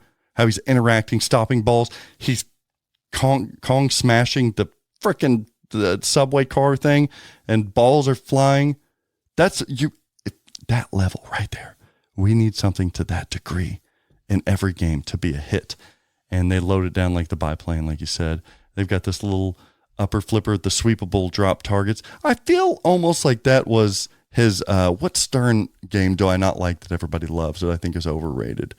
Batman 66. Quicksilver. Oh, Stern Electronics. Quicksilver, everybody's like, oh, that game's great. No, it's not. It sucks. That sweepable bank is way too close to the flipper and it feels clunky, but it feels like that ode to that. And the river, Dennis, the log that lifts up in the river, it comes down to and he did like this little fathom like thing where the middle in lane is really the out lane sweeps to the in lane thing. I'm usually kind of mixed on that though, but we'll see how it plays out here. Spider. Oh my God. My favorite thing on the whole thing, this sounds weird and I hope it feels good. I love the little kickback thing where you hit it the right orbit and it swings around and hits that little Gottlieb thing and it kicks it and it flips it right back to you. And it feeds that upper flipper. Oh, baby. And you can do the little pass. You can do the ball passes from the upper flippers. You can hit the ramp and it feeds to the upper left flipper. And then you go back and it feeds to the upper right flipper. And you go back and forth and you play a little patty cake with yourself, Dennis. Rules and code's going to be fucking awesome. We don't know enough about it yet. So somebody said it is from day one, though. That does have quite a bit in it already. Animation. People are kind of down on this. What do you think about the animation? We get no footage. I actually liked it. I liked the cartoon approach they're taking, though. I do too. But again, I think maybe that's because I don't love the theme, and so you might as well make it original. Like I don't care to see anything from the original movie. I have no connection to the original movie, and I don't care to. But I didn't have any connection with the Godzilla stuff, but it was a welcomed. They were welcome assets for me because they were kind of campy and fun, where I think I am kind of missing that here. I just don't think there's enough with King Kong. There's just Godzilla just became a thing. Like with King Kong, like what are we going to do? We're going to do the original movie only? Are we going to do the original movie and then all the other various movies that happened like in the 80s? They're like all disconnected and it doesn't, there's not a unified theme to it. Other than that, it's the same, ape. No, I think this is fine. I think this was more like what they did with Deadpool. Obviously, they've tried to make it not just be looking like a video game here. No, I thought I need to see more of it to see how janky it might possibly be. But from what I've seen so far, I think this works fine. Back up to really quick to just because everybody's giving the same shit out right now in the media. But there's nothing to people, say. But people come to you and I for the true analysis. Yeah, they do, and our expertise. Bullshit. We can be humble all we want, but that's why we get the listens. So I'm going to ask you this. Is this technically his best layout? Or where does it fall? Does it fall to his best, middle of the pack, his worst? Gosh, and I haven't played it yet, so I don't feel that's it's fair at all for me to say. I'll say, I mean, I don't think from a technical standpoint, this will be able to shoot as well as Godzilla, or maybe even Avengers. Okay, I think this shoots better than Avengers, but I also think Avengers is his worst layout. Oh Avengers was good. No, the banana ramp alone was annoying. No, I would say I think Jurassic Park was his worst layout. Really? Mm-hmm. Jurassic Park I would put as maybe his third best. Okay, we have very different tastes. Yeah, that 180 ramp doesn't work. I was going to put this at about Jurassic Park's. I think this is maybe his third or fourth best layout, but it's not as good as Jaws and it's not as good as Godzilla. I think this is better than. This ends up being a better layout than Jaws. I wasn't high on Jaws' layout. Really? I think once I wasn't sure at first, but as I've now been able to play it more, just the way the various feeds into that whole left side. Again, my least favorite part about Jaws is that 180 ramp, and Godzilla's 180 ramp for the left ramp shot pisses me off too. But for me, Jaws was that 180 ramp. I think he did have a significant compromise in his design because of a mech feature, that shark fin. Say what you want, how fun it is, but I think it really compromised the geometry of that game and the shot layout of it, for better or worse. And then I think the little flipper shooting to drop targets or back up, I that's just not A+ stuff to me. Okay. Where I'm not seeing any egregious layout geometry stuff here. I think this looks like maybe his most fun layout. I don't know. This has so many linking combo flowy shots that. Yeah, but that's just again, we got that for years with fan layouts that you can pass between the two upper flippers is like no different than passing between two lower flippers. Like it doesn't mean anything to me. That's totally different. Doesn't mean anything to me inherently. I'm not saying it's not fun. I'm just saying like this actually looks like the least mechanically interesting game he's had. Next to Iron Maiden, which is his worst. See, I think this is like his most. Nope. The subway ball block lock thing is inherently like we've seen tons of people do mechs like that. The monkey blocking the ball isn't as interesting as the fling yeet the ball from Jurassic Park.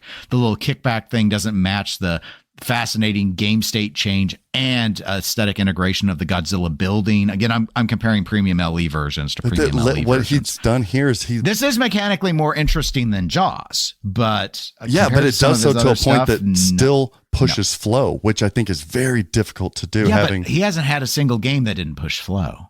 Setting aside maybe the James Bond 25th, I can't comment on that one, but. Yeah, it's more classic flow, but it's still, Yeah. Well, given all his game, like he's not, unless he wants to stop the ball, all of his games are flow games. Mm-hmm. They're not fan layouts, but they're flow games. Is this true. flowier than the others? Maybe, but mechanically, it's less interesting to me. Like maybe it's because he's got multiple like cool bouncy spider, cool subway ball lock, cool ape block path, but. Compared to just like a huge centerpiece thing like the building drop on Godzilla. And again, that captive ball with the magnet slinging around on Godzilla was so innovative. Everything here I've seen before. I've never seen an ape hit over a subway car that's locking balls. That's either cool. I'm using a little hyperbole or being way too nuanced. It's like we've seen plenty of things where something like we just saw X-Men where they had the Sentinel hands block shots and stuff. That was cool too. Yeah, but I saw it first, so this one interests me less inherently. Okay. Right. Like I've seen it already. I see your argument. I do. Don't get me wrong. I'm trying to nitpick here because the game looks great. I mean, what do you want me to say? That's right. What do you want me to do? Like, do I think I'm gonna hate this game? No. Do I think I'm gonna really enjoy this game? Yes. I don't know what to tell you. At some point in your being in pinball, you'll own this game, as will everybody else in pinball. Like this is another one of those. He's done it again. This never sells as much as Godzilla, though. No way. Again, time kind of thing. No way. Godzilla is of its time, and there were things that worked in Godzilla's favor that are completely unfair. But even if this game is better than Godzilla, it will not outsell Godzilla. I think this game could sell more than Jaws, and I don't know how, but I think it could. I'm gonna say no. I'm gonna say you're wrong, but it has a better shot than outselling Godzilla. The difference where I have to hedge is Jaws is such a better theme than this, That's and true. theme sells That's games. True. It is true. And I think you may be more down on Jaws than where would you rank Jaws in his pantheon of games? I just don't have enough time, but I actually ended up liking it way more than I thought I would. People like it. Some people like it more than Godzilla. The rules too. I would argue I enjoy the rules of Jaws better than I do Godzilla. That's such a bold. I just don't have enough time because I have so much time on Godzilla. It's so hard. What helps this layout to me? It's the layout, but it's the damn toy. That identifiable toy is like Funhouse-esque. It's like it's Jurassic Park-esque. It's just so. So, what's your favorite toy on this? Yeah, it has to be the Kong. No, it's the Gong. No, I don't get you what went people. Gong when everyone else went Gong. I don't know why people are going Gong. Like, I hate to hate on that thing. Gongs are cool because the best thing people remember about AC/DC is the satisfaction of hearing the sound when you hit the bell. Yeah, but that is not close to a bell. You know what that reminds me of? It reminds me of the damn. It reminds me of the Mandalorian Razor Crest Dangler. Like, I'm like, don't make me think of that again. No, I don't. That doesn't. I like 5 other toys more than I do the Gong. Look, I'm here to say I'm kind of a Gong hater. I don't get it. maybe the coils will surprise me, but give me that little Gottlieb kickback over that all day. Give me the log over that all day. Don't get it. Give me the plane over that. It's the ape. The ape. Anytime you can have a mech that has a personality, and it characterizes the entirety of the product itself, that machine, him moving around, tapping the glass with his hands, catching a ball. No, that will go down more so than anything in that Jaws game ever could as identifiable. More so than even Godzilla, I would say. That building, because it is a personification of, like, I don't know. That's what T-Rex did. That's just what it all does. If it was small, it'd be different. Glass is not as interesting to me as Mechagodzilla Tummy Grab. That Mechagodzilla Tummy Grab's dumb. Like, that doesn't do anything. You take that back. It just doesn't do anything. The Kong's got character. It's awesome. He sucks the ball up into his tummy. It's like the satellite from Goldeneye. You take that back. All right, audio and sound. People, this has been a highlight for people. I haven't listened enough to know, but people universally have said, like, Jerry Thompson's work here is pretty superb. And that's a nice compliment, especially initial sound stuff for games. Sometimes there's not enough code in it and gets poo-pooed. So, yeah, I think if it sounds good now to people's liking, then that's going to be in a good place. Gameplay stream worked well. Pricing, they did not increase pricing, so we're still $12,999 for LEs, $96.99 premiums, and $69.99 pros. I think we do see an increase when they do Spike 3. I was surprised this wasn't a Spike 3, though. I don't think anything on when they're going to release the Spike system stuff. Yeah. There's no rhyme or reason it feels to it. The production, they are pretty much shipping. This week, they plan on starting to ship out the LE, so they are going out. That was a lot of talk, Dennis. I'm very tired. You know what's great is that everybody always talks about the battles of these games, like which one's going to hail supreme. And I know I said it months ago when I said, just wait, you guys. There's some stuff coming that it's going to be hard to pick between because they're all so well done. And I think these two exemplify exactly what I was teasing, is that you're not going to go wrong with either. And what we've seen a lot of people sales-wise purchase both. And we've heard it in our Discord. People are going to buy every game that comes out this year. There's no reason to not. If they're that good, people will find a way to do it. That's hence why I'm getting a ton of trades for these games. Just a ton of trades. This is what pinball people want. So please, manufacturers, continue with this. Because in the market that we're in and the times that we're in right now, as we talked about on episode 173, you don't have a window of missing. It will crush you. It will crush you. You know what would crush a big ape like King Kong? A screaming goat. No. It would. I think a goat would, we need a goat on this game somewhere. I don't think so. We got to say thank you to Rodney. He's one of our big goats. Big goat Rodney. I finally watched the video of the bobcat attack. Oh, thank you.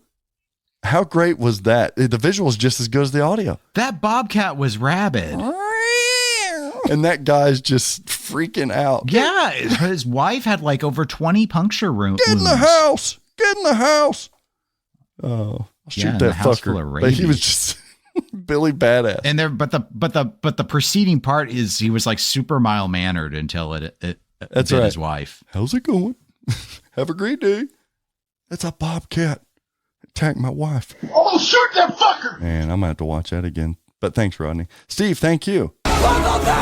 Bumblebee of tuna. I want to see an Ace Ventura. I so want. It's a little dated. Maybe Barrels will do that. Do that instead of Goonies. Yeah. Oh. I know everybody thinks they got Goonies. Do not go in there. Woo! Bumblebee tuna. I just want so bad an Ace Ventura. That's still my avatar on Pinside.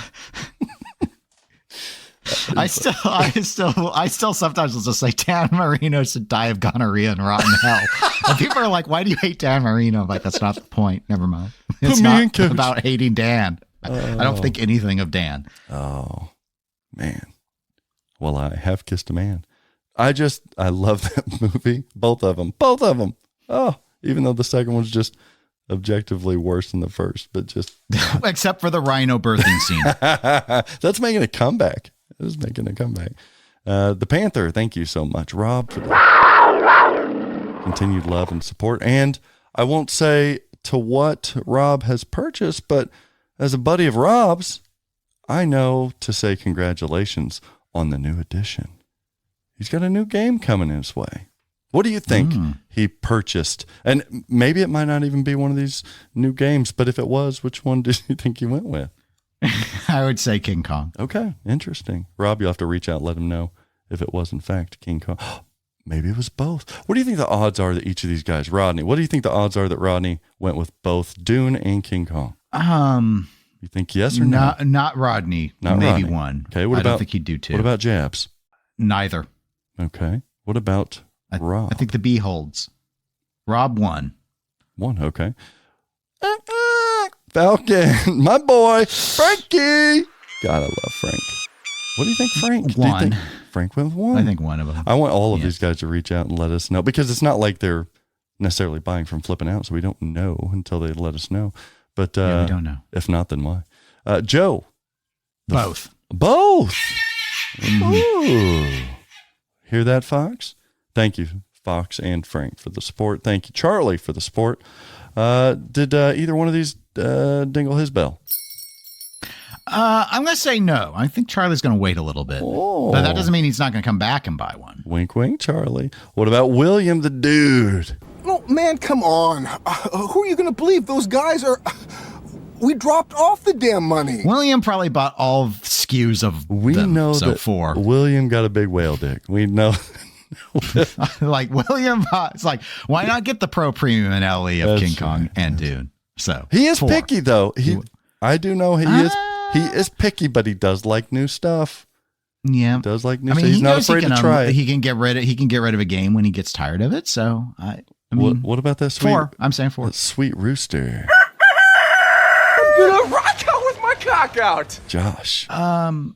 I think he gets one of these. Cock-a-doodle-doo. And we know that John, our aqua velva, our sweet, sweet, succulent scent of nastiness. There's something about an aqua velva man. You shouldn't have. I think he operates games too, so he's got to go Kong here, I would think. Yeah, I think one there. Oh, speaking of, operators right now get preferential treatment on Dune releases too. So if any of you operators want one of the first in the country, I never get the first of anything anymore. Jump on that. I didn't even talk about the art thing I don't like on King Kong, which is, I think it's totally Greg Freres. It feels like him at the bottom between the flippers, the little hands holding on the little. Oh, like they're holding the spears with the shield. I hate that. We didn't even talk about center post that has no need to even be there. Sorry, Keith. He doesn't like his games to play too hard. The first center post, and I'm like, it's because you don't need one. Like, whatever. I won't care. It's Keith Elwin. So thank you all, Screaming Goat Club members. Discord, we're talking about all the goodies and who's bought what and all of that, and what people think about what. And the next happy hour hangout, April 23rd. This week. Is that this? Yeah. That is Wednesday. This Wednesday. This Wednesday. 8 to 9 p.m. Central. Patreon folks have that are the Nordman level or above have a link on the Patreon to it. I think we might see some new faces in there too. We might. We had a lot of new members. I didn't pay attention to what tiers they all picked, but guess I'll find out. This episode just would not be complete without the Phase 3 cherry on the top of Pinball Market Trends, Dennis Kriesel. The Bobcat attack my wife! I like your style, dude. Non-tariff edition. Oh, Isn't that nice? I don't have to piss you off in this episode. I don't think I could sit through another one. Turning up this week is the Pinball Market Trends Tariff Edition. What? People loved it, and they hated it, but they loved it. They loved. The numbers don't lie, Dennis. I only report the facts. And anymore, just that line in and of itself is trending up in this industry, as media cannot help but to just look. They take the masterpiece that is the pinball show, and they regurgitate it in any and every which way they can. That's the flattery thing, right? Imitation of the flattery. I mean, I guess when I was on the Flip N Out stream with Joel and Tom and Jared, I saw in the chat a lot of people kept bringing up, or at least one person kept bringing up tariffs, which I refused to address. I did too. You got a lot of buys. You got a lot. I mean, it's time for us to level up, Dennis. I guess that's what I'm saying. But no, trending up this week has got to be the PMT tariff edition. We got a lot of messages. A lot of the numbers were high on that episode, and it was very entertaining. For those of you who want a good giggle or rage moment, go back and listen to it. It's good stuff. All trending up this week. Coincidentally enough, pinball sales. How could they not be? Right? Mm-hmm. For everybody that wanted to say nobody's buying a damn thing, boy, oh boy, this last couple of weeks, pinball sales are up. Dare I say, could this be, listener, the largest week of pinball sales for all of 2025? It's tough to say. I'm sure it's the largest sale so far. But we're not in phase 3 yet. I know. What's coming in phase 3? Oh, I don't know. A wizard? Oh my God, my wand is hard. I just can't wait. I can't wait to talk on Patreon about this whole thing. There's so much going on behind the scenes. All's trending up this week are trade-ins. Wow. Just as I had predicted and everybody threw tomatoes at me last week, I said, look, a lot of us hobbyists have reserves. We've got a lot of games. So push comes to shove, we're still going to want the good new Keith Elwin. We're still going to want the world under glass that is Dune with the most atmospheric experience I'm hearing in quite some time. We'll just find a way to move around things so that we can get them. And how people are doing that are by trade-ins. So many dealers across the country that do trade-ins have spent countless hours mocking up and crunching some numbers for what they can trade in for the newest King Kong or Dune Look, I told somebody this recent week, they said, I want to trade in this and this towards a Harry Potter. And I said, the game hadn't even come out yet. And they said, well, but I know I'm going to want one. And I said, well, I would just wait. Just wait. You know, when it's released, you might not want it. And if you trade me in your games now, I can't really give them back to you. I mean, they're already going to be mine. They're going to be gone. They're going to be resold. And he just pushed, I just want it. And I said, all right, as long as you know that this is a form of non-refundable, I can't get back a game that I resell. So people are trading in a frantic effort. But that guy's getting himself a Harry Potter, that's for damn sure. And I'm getting myself a I got it here. A fun house. Getting a fun house. Right. So yeah, trade-ins are, man, they're hot right now. A lot of people trading in games. Also trending up this week, I'm going to give them credit, Dennis. I'm going to tip our veteran caps to the pinball media. Yeah, trending up is pinball media. Because in pinball media, now in 2025, it's quantity over quality. No, I'm not saying that. No. I'm not. I'm just saying what I love is when I'm working, there's so much I can consume now. These media events are really priming us listeners and consumers of their media content. And I've always got something. I love it. It doesn't get better. Used to, people are like, well, just by default, I might not like Canada, but there's a lot to listen to. Now he's got competition because all of these media events, people are podcasting weekly. They're podcasting sometimes multiple times a week.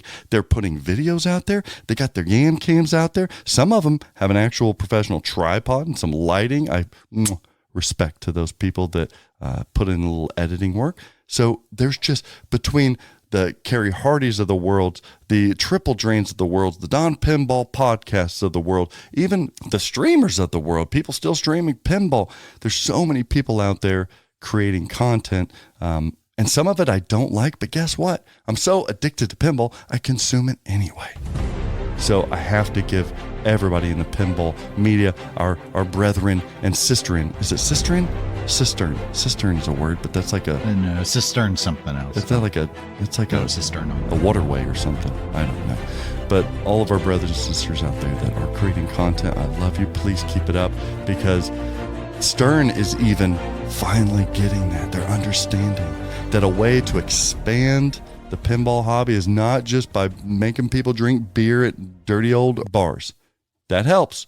But it's also in the community and the media that we have built, which is why we built TPN in the first place. We're always ahead of our time, aren't we, Dennis? I don't know if that's true or not. Stern's finally getting that. That's why they're doing these media events, because this kind of stuff matters. Pinball media does matter. It does influence because otherwise people don't know what they're buying. They got to find it. They got to go out there and drive. And no, we bring that action, pinball action, right to you. Hot pinball action. So thank you to all of you pinball media creators because you're doing a lot of job, and I think that's fantastic. And some of you are doing exceptional work. Who did I disagree with this last week? It was my friend. Who was it? Shit. Hold up. I'll give him a shout out. It wasn't Triple Drain. It was Silverball Chronicles. No, it was Ralph. It was Ralph and Ralph, Kale, and Jamie. So they were doing, what one was it? Because I saw the live stream with Ralph. Oh, he puts in some quality work, some fucking wonderful stuff. Shout out to Retro Ralph. But it was Birchall. Jamie, the new, it was Wormhole, but now it's TB. Jamie, I'm fucking up your name. TB. It's Jamie, JBS. The JBS Pinball Show. New pinball show, but old pinball show because it's still a carrier from Wormhole. They did a podcast, and Kale, one of the people I love more than anybody in this whole hobby and industry. Just love Kale Hernandez with Electric Bat. Twippy award-winning Electric Bat. But I disagreed with him to a level that I have not disagreed with anybody in quite some time. Oh, he totally botched it, Dennis. And everybody right now, it's like the argument to make, because he's like, it's like when you argue against a Greg or a Dennis Kriesel, the community loves these people so much that just by default, they're going to disagree with me. No matter what. So you had some people support you on the tariff thing publicly. I saw like where 3. were those messages? Saw like 3. I mean, it wasn't those messages come loud, but they're behind the scenes. They don't want to put it out there publicly. I saw one come behind. Oh, Kale, you're so wrong. I'll still trend you up, but man, you were wrong. He did this whole assessment with Harry Potter where it was almost as if he was finding out what the theme was for the first time ever. He was just so off base, like, what's this Harry Potter? Oh, yeah, I don't think this is a big theme at all. Not even only for pinball, but at all. Like, nobody's going to care about Harry Potter. I haven't heard anybody talking about Harry Potter. And I was like, Kale, you're high. Like, I don't know what you're talking. I know he doesn't like Jersey Jack pinball games as much, so maybe there was a bias there. But it was to a degree that I was almost going to, like, pull off the road and call him. Be like, dude, what are you talking about? But he does wonderful, terrific work. I need to go down to Electric Bat. Kale and Rachel, will you guys have me? Do you think they would? Not now. No, just because he's wrong doesn't mean that I don't love him. I love you, and you're wrong all the time. What do you mean? That's a Dennis statement. That's what you would say to me. No, you don't use words like love. No deal of the week this week. What? Don't you have a fun house to sell or something? Get yourself a fun house. Look, people, as always, I'm just here to report the facts because numbers don't lie, neither do my opinions on pinball market trends. Dennis, where can people catch you? They can always email me, eclecticgamerspodcast@gmail.com. You can email us at thepinballshow@gmail.com. Make sure to sign up to patreon.com/thepinballshow. Oh, you guys loved last episode's dedicated Patreon exclusive club member episode. You're going to love this one, maybe even more. I'll try to do what I can not to get myself in trouble, though. That's all I can promise. Very few of the distros, I think, are in our Patreon. So. Oh, you would be surprised. Just with Except this, now that they've heard me, they're all going to subscribe. So you know how many manufacturers message me, even more so even this week than most, of, oh, the dealers are pissed at you now. You got so many pissed off dealers. And it's nothing that I do directly. So these manufacturers, you go back and tell them, like, but you're mad at him because he's more creative and working harder. Like, guys can't bitch to us about that. Like, we're good when our distros are working really hard. But yeah, I make them mad. Is what it is. There's a few of them out there that I love. Where was I going with that? You were going to say that it was time for your sponsorship plug. Oh, yeah. Well, but first, SDTM, a video series we do on YouTube, myself and Greg Bone. We did a Dune Pinball First Impressions. Yeah, I haven't watched it, but I do like your thumbnail with his blue eyes. You know, I spent more time on that thumbnail than most people spend editing an entire podcast. That just shows my lack of efficiency when it comes to editing. Oh, and so sad that, like, I'm not very efficient. There's a standard I like to set. But thank you because nobody usually cares about thumbnails, but that makes it all worthwhile. But yeah, you got to go check it out. I do think you in particular would like the First Impressions because we do dive down deep into what we know about the Dune game. And yeah, we know a lot about that game, so go check that out. But yeah, of course, the sponsor of this show, the Pinball Show, is none other than Flip N Out Pinball. When I buy my pinball chain, I buy from Flip N Out. From toppers, sharp blades, radios, I've got it figured out. Flip N Out, figured out. When I think of pinball, I think Flip N Out. Flip N Out, figured out. When I buy from Flip N Out. Buy. Product showcase this week has got to be Dune and King Kong. They don't even need to fight amongst themselves. Buy. I think the holy matrimony of Kong hugging that big old worm, and the worm's wearing a veil. I don't know why. Just wearing like a bridal veil. Man, what a honeymoon that would be. Can you picture that? Think of the porn between those two. Ugh. Buy, purchase, go play. Dune and King Kong. That's the product showcase at Flip N Out Pinball. King Kong right now, I can get you, if you're a location, first run pro, maybe even a first run pro for non-locations, but certainly a first run premium. We can get you that. And if you want to trade in a game, we'll do that. Harry Potter pre-order, because they're open. If you want to order one, you can order one right now. The easiest way. So we had the domain harrypotterpinball.com. We have now since kind of funneled all of that through flippinoutpinball.com. So you can go to flippinoutpinball.com. We're opening up the website for pre-orders. And again, it's in there. It says, look, we don't want your money per se, but since other dealers are taking money, and then you can't convince a lot of customers that if I'm not taking money and somebody else is taking money, then they'll get in line a cube quicker if they give money to somebody. It doesn't matter what I say. Some people just don't believe me. So if you find yourself in that belief set, give me your money. I will take it. It is non-refundable, just like it is everywhere else. But if you have to give me your money, it's not going to change your place in line. But if you want to give me money, it's open to it. All those details are in flippinoutpinball.com. For those of you who did pre-order already with us, and there are a lot of you, big, super congratulations. You've got one not only in queue, but secured, guaranteed, model of your choice. So whenever that does come out, we'll be sending out information here shortly too, to just reemphasize that you don't have to give us money. But you do have a spot in line. You're not going anywhere. And as one of the largest dealers for Jersey Jack Pinball, I think you're going to be happy with your order and your support through Flip N Out Pinball. Pre-owned games right now. I've got a lot coming in. I got a Lord of the Rings in, Dennis, that is so nice that I might replace the one I've got in my own collection. So regardless, you have a pretty nice one. Like a minty. Guy called, it's in a basement, it's his only pinball machine. He bought it brand new back when it was released. So one of those things, we're like, oh shit. So new that he didn't even know the magnet didn't work, and the fuse looked so old and it was burned out, and I just replaced it, and it was just a fuse. Like, that's how old that thing was. But it's minty. But he did replace the flippers. So he was not a noob. Now, he did replace it to the high flippers rather than the medium ones that hobbyists now kind of flock to for Lord of the Rings. But regardless, there's going to be a Lord of the Rings up for sale here soon. Jaws Premium. I didn't get as many as I've ordered, but I still have like 1 or 2 left. So nab those up, free shipping. Dungeons & Dragons, Metallica's, Uncanny X-Men's, Avatars, Elton John's, you name it, we've got it over at Flip N Out Pinball. A lot of games are vaulted, so make sure you get a rush before they go away forever. I did finally sell my GTF, so I think it's time for me to open up a signature for myself. GTF!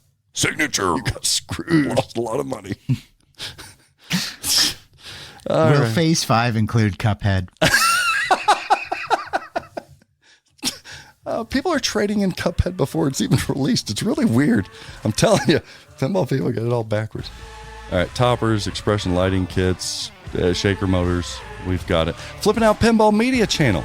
Over at YouTube, Joel streams for us. He did a chat stream breaking down all of the first impressions from Dennis Kriesel. Tom Graff was on there. Thank you, Tom.